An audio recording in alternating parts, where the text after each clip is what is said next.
Thank you very much. And okay, I worked at EPA for 30 years. I've been the fine particle pollution expert for our Region 1 office for most of those years.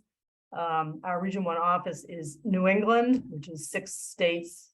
We have 10 regions in the United States, and I work with my colleagues in the other regions to and the headquarters office to develop national policies and to do with fine particle pollution and also ozone. So that's who I am.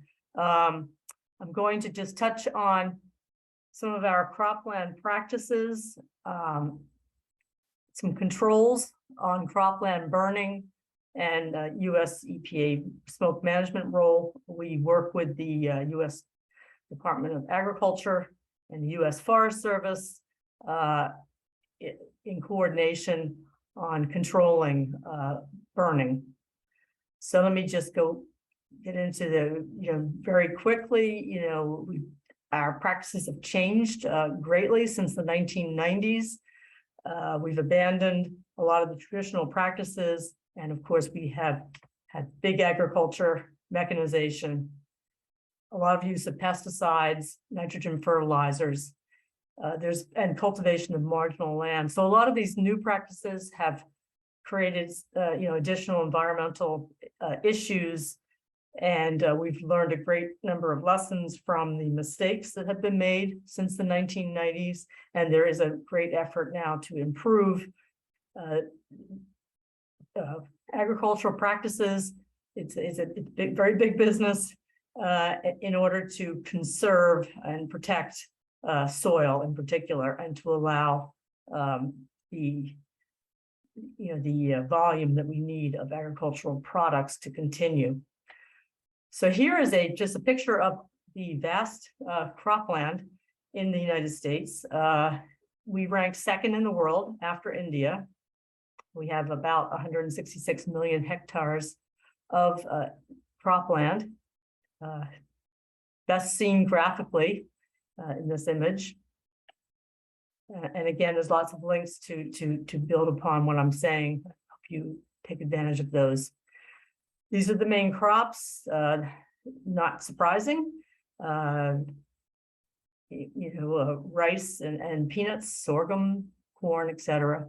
And each year about between 3 and 4 million acres are harvested, but only 1 to 3% of this land is burned.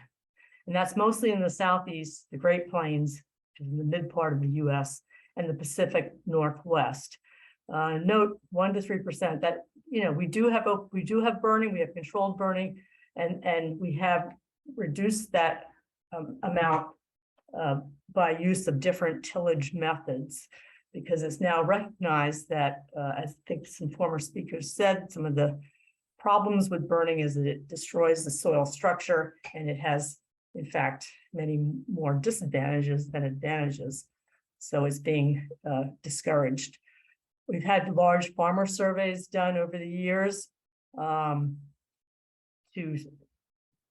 gauge, how things are, what the numbers are in terms of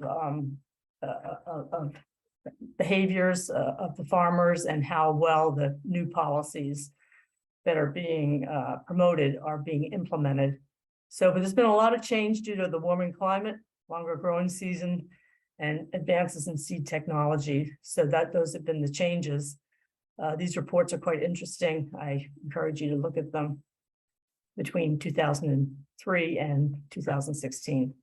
So again, the farmers have increasingly adopted advanced technology. We do offer incentives through our government incentive programs, which has been greatly helpful. And the previous speaker mentioned that is one necessary component of moving forward, is to provide economic incentives, as well as the changing people's behaviors, which of course is extremely difficult.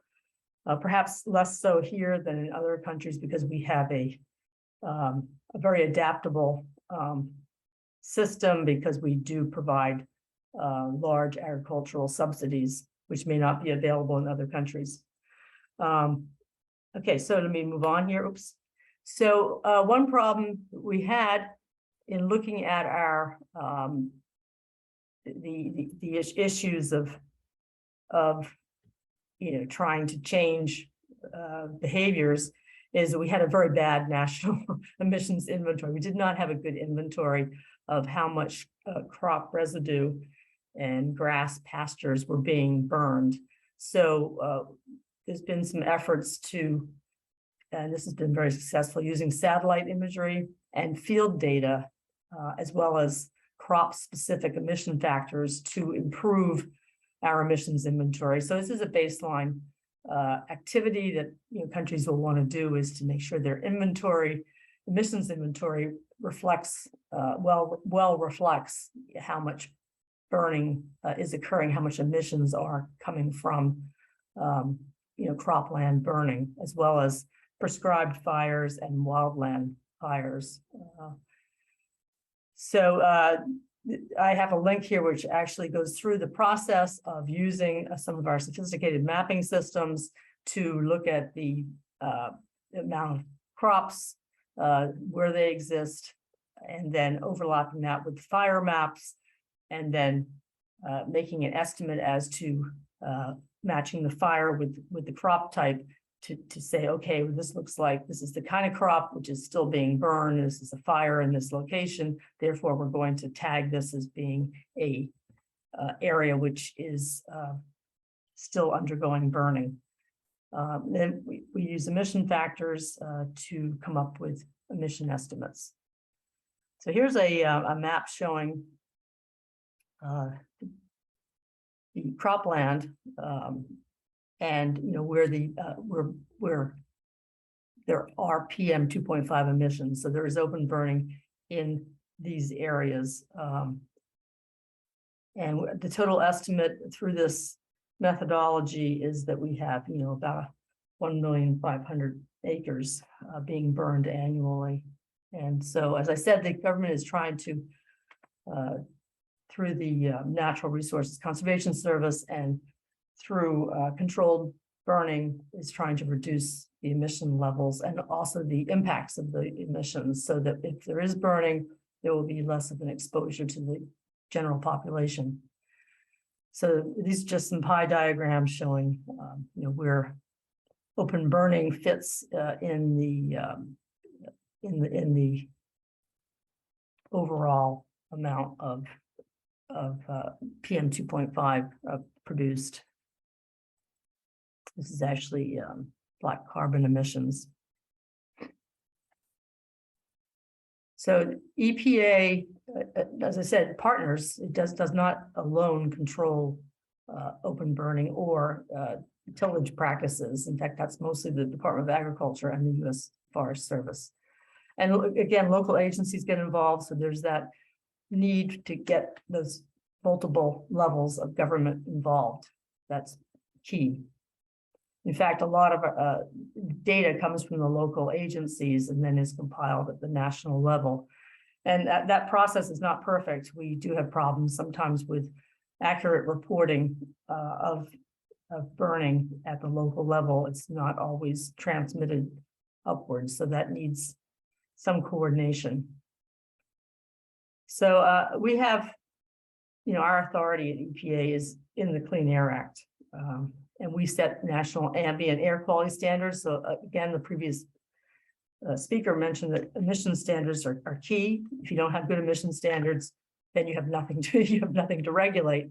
So you need to have something that you're a target regulation level, and that would be our NACs. So we have attainment areas and we have non-attainment areas, and so we focus a lot on areas that are not attaining the standards, and then any burning or emissions that take place within those areas tend to get more attention. And because we need to reduce that to get the areas back into attainment. If they don't reach attainment, there are penalties associated with that. Often it's highway funding, and there are other incentives for people to get into attainment. EPA facilitates cooperation between burners, regulators, and the public. That's our role. We work a lot with the tribes, states and tribes, and we make sure that they have a smoke management program. So every state in the country has a smoke management program, which is kind of certified. I'll say certified by, it's not exactly approved, but it's certified by EPA. We take a look at it. We say, okay, this looks like a good smoke management program. So, and most states have to apply for permits. So if a farmer wants to burn, they need to apply to the state agency and fill out forms saying where, when, and how they plan to burn. And if the weather does not permit during that time period, they will be told, no, you cannot burn. So there's a lot of attention on meteorological criteria, and making sure that any burning that occurs does not affect minimizes its effect on the local population. So these smoke management programs are, again, key for our controlled burning policy. These are some of the components of a smoke management program. You need to have a process for assessing and authorizing the burns. You need someone that says, yes, you can go ahead or you cannot go ahead.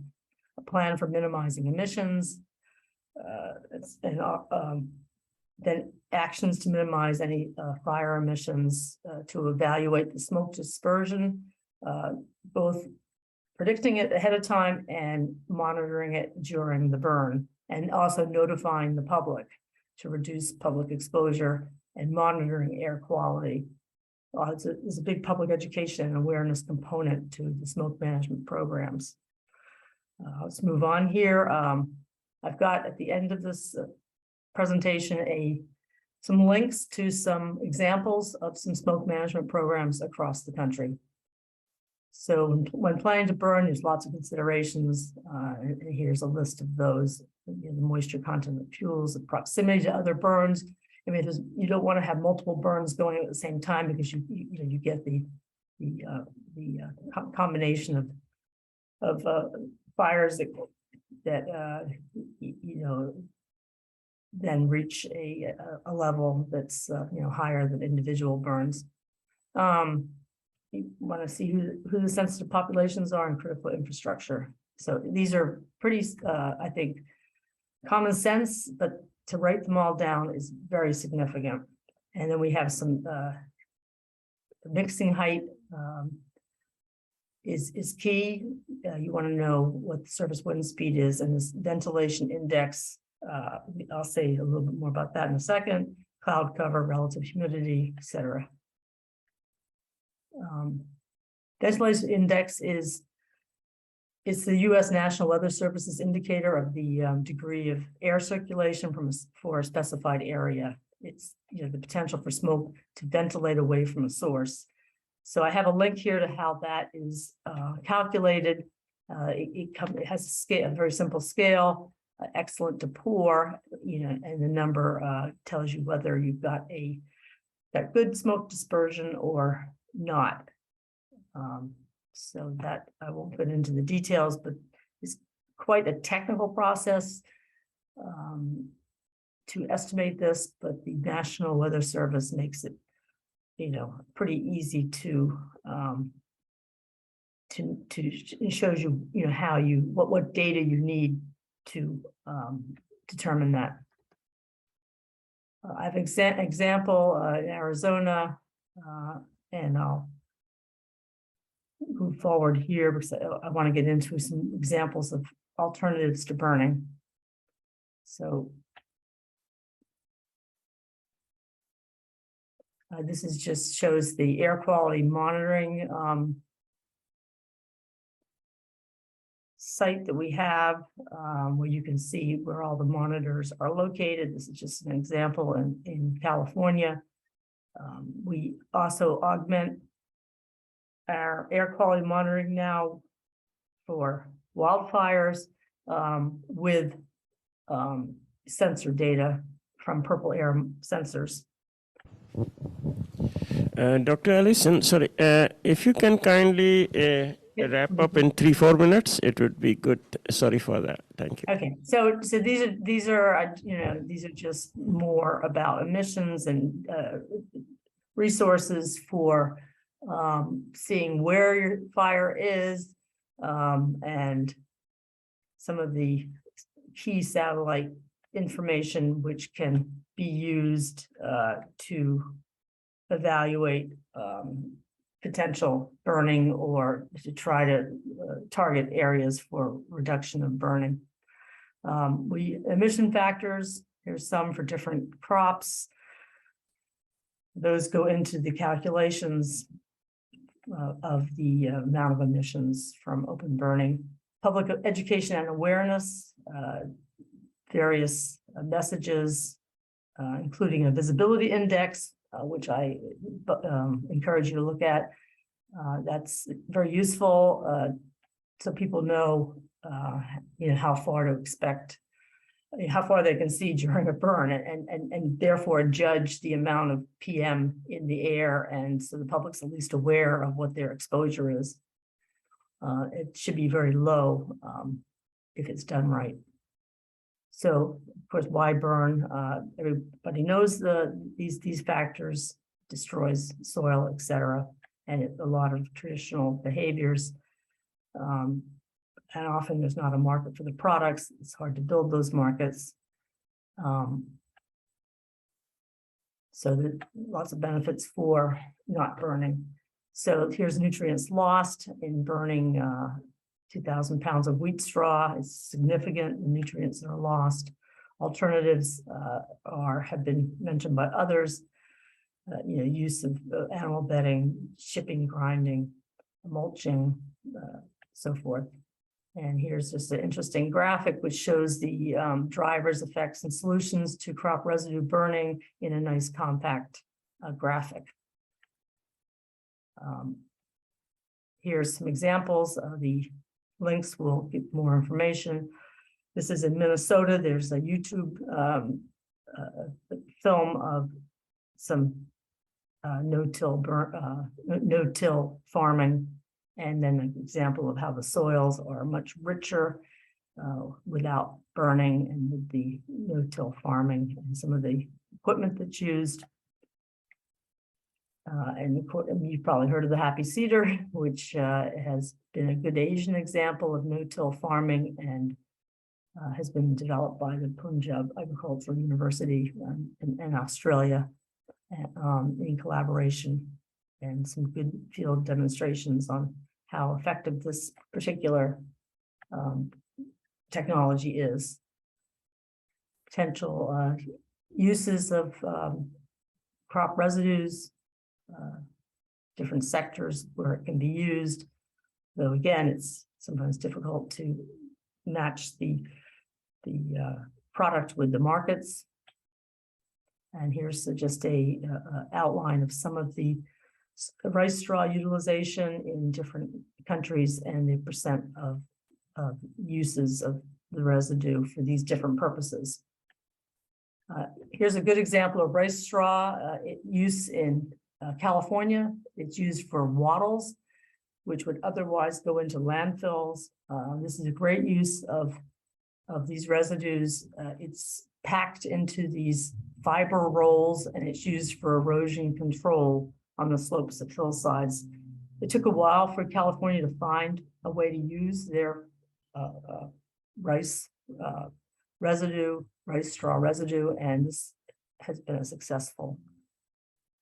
It's a good market for this. Examples of the state. I can't actually read below the bar here, but anyway, these are the smoke management programs in some states, and some references for your perusal after this conference. And thank you very much. I'm sorry if I went over.